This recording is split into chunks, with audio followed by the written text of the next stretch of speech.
It's your girl, Monique. So guys, huwag niyo napansinin kung gaano ako kahagard ngayon because my face is not facing today. And naisipan ko mag-vlog ulit guys since I'm pretty vacant naman. Vacant? Since nakaluwag-luwag na yung schedule ko. Schedule pala. But anyway guys, welcome to my new vlog. And this vlog is just all about some keme-keme, some day in the life as a student, and my kalokohan. And is a good. Guys, ang laki na ng eye bag ko. Okay,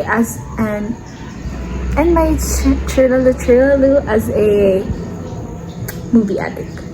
And I'm not watching a movie today, guys. I'm watching a C-drama, a series si Bigsak, and it is called The First Frost, and I'm currently in episode 13, and nagluto lang ako ng kaptulos, guys. Nagluto?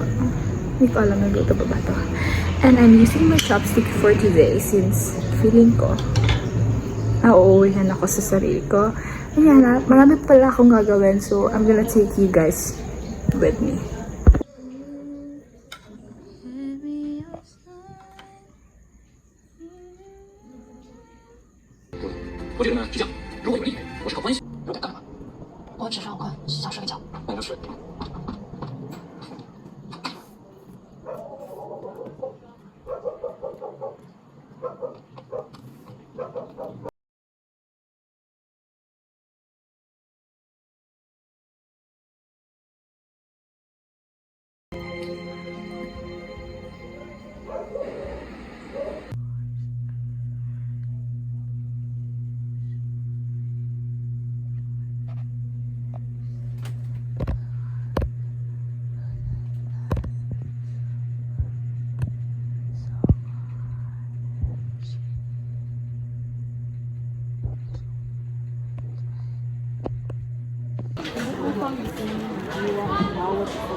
Nobi, nag-vlog ka na rin. Ay, vlog daw siya.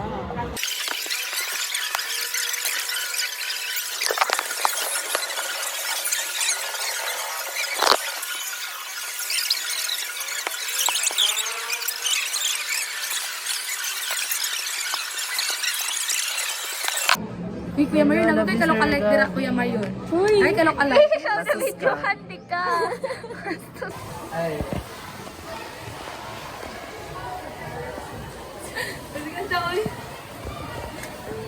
Nasaan ang Angeling National High School? Uy, ikaw naman. Nasaan ang Lorenzo S. Sarmiento Senior National High School? Kapula ka ni Kamil po, binibigyan po. Nasaan ang Duburan National High School? Kulang ka kapula ni. Okay, nasaan ang Tanawan Integrated School? Okay, magkasumusog na gano'n. Nahahatiin mo. Hindi na po ako ni Apitan mo. Danela for win, guys. Danela. May pag nag-focus na lang po sa mat.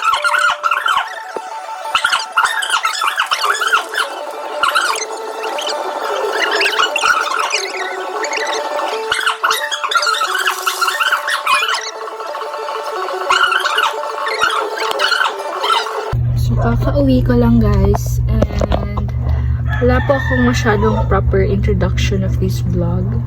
Wala naman talaga. Wala po akong... Ano ba to? Ano ba to? Like a white background. Wait guys, wait.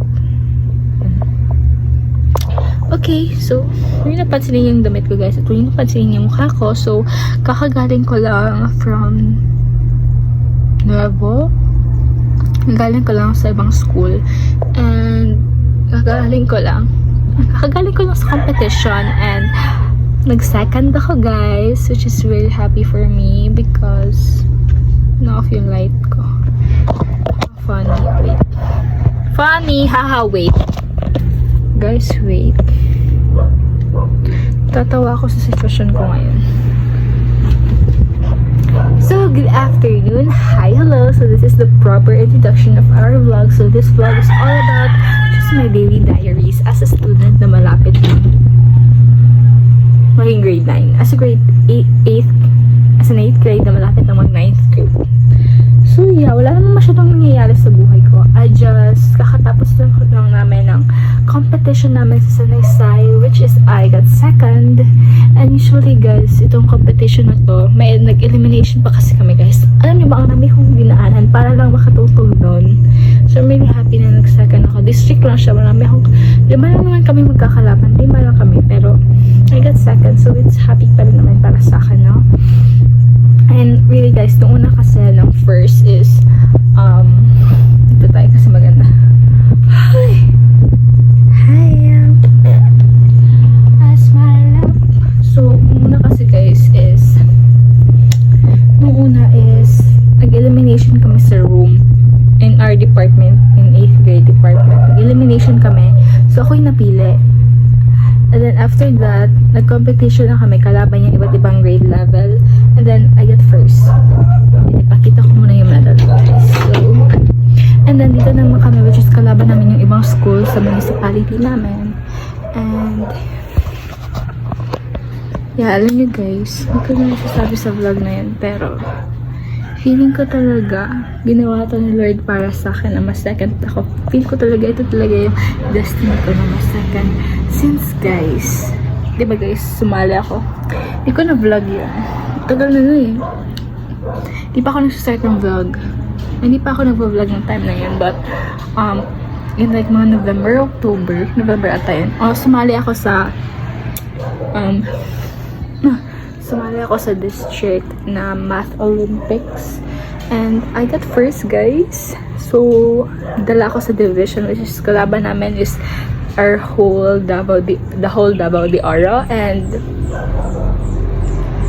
yeah, and di ko kasi alam ko ngayong month yun gagawin yung division, and hindi ko alam guys na ano nga yun, hindi ko alam guys na same date pala siya ng ESP.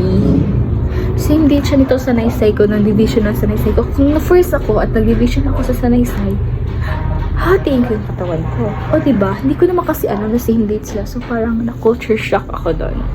So, siguro, it is meant for me.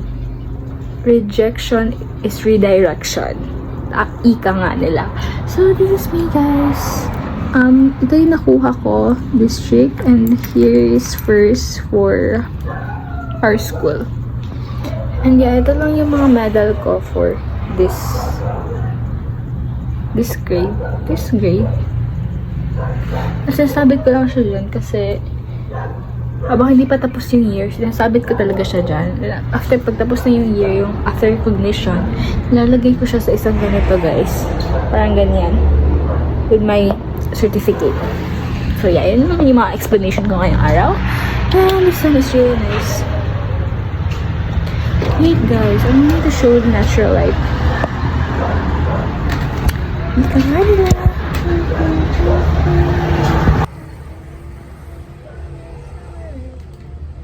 So yeah, ang ganda niya guys, diba? So, I think it's normal naman to na maging sakit. Parang sakit pala guys, no? Hindi ko kasi, it's been a while since second ako. Mas masakit mag-second kaysa hindi mo place. Mas good yung hindi ka maka-place eh. Kasi mas second ka, parang sakit nun. Diba? Parang sakit. Ang sakit-sakit. So, yun lang naman guys. So, see you tomorrow. So, today, mag-memorize na ako ng report speech ko. Then, I'm gonna study for Araling Panlipunan for our test tomorrow. So, that's it for today. I hope you guys enjoy.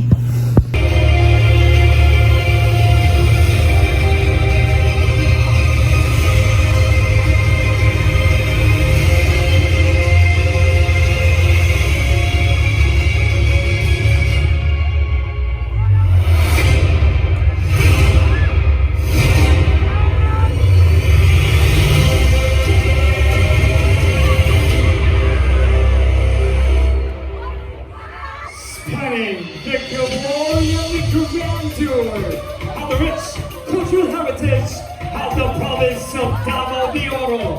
Ladies and gentlemen, our 10 Pinipinis hit their Palawan Festival Casting Competition.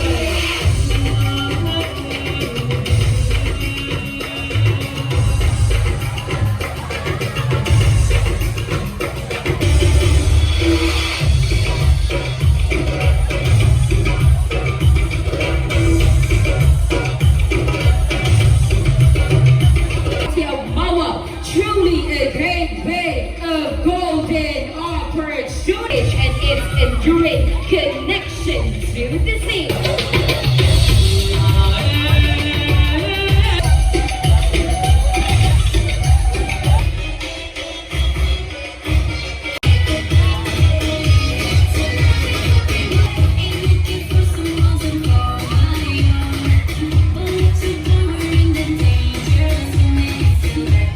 And Miss Nabunturan.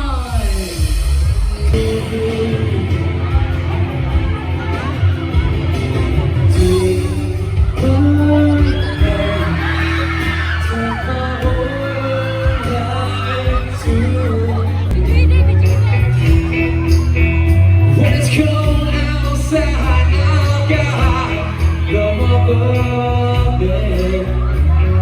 Can you see it for me?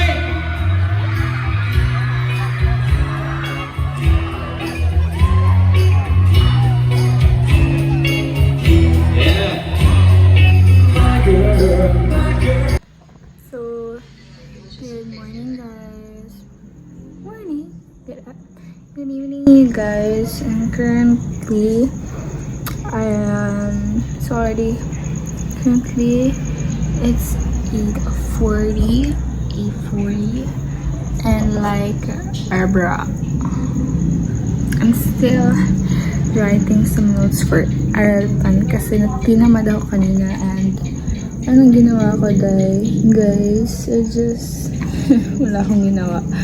So that's basically it for today. Sorry, wala po nangyari kanina because it's a boring day for me, you know. I'm just doing my chores, I'm just doing what I'm supposed to do. So that's basically it. So join me in writing some notes. Yeah.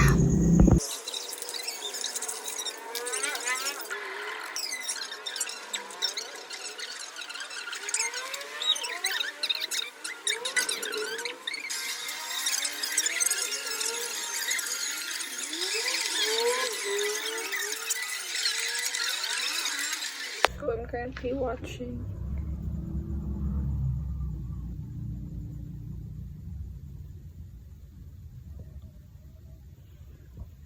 oh my god, guys, there is a thief. So I am oh my god, guys. So ayoko na lumabas ng kwarto, guys. I'm very afraid.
原来笑笑就是奶奶的小名啊！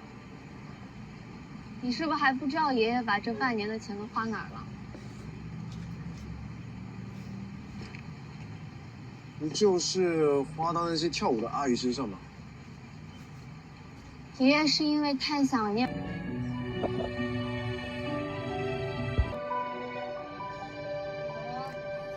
好像太不稳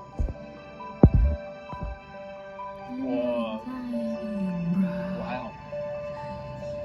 那是因为你经验丰富。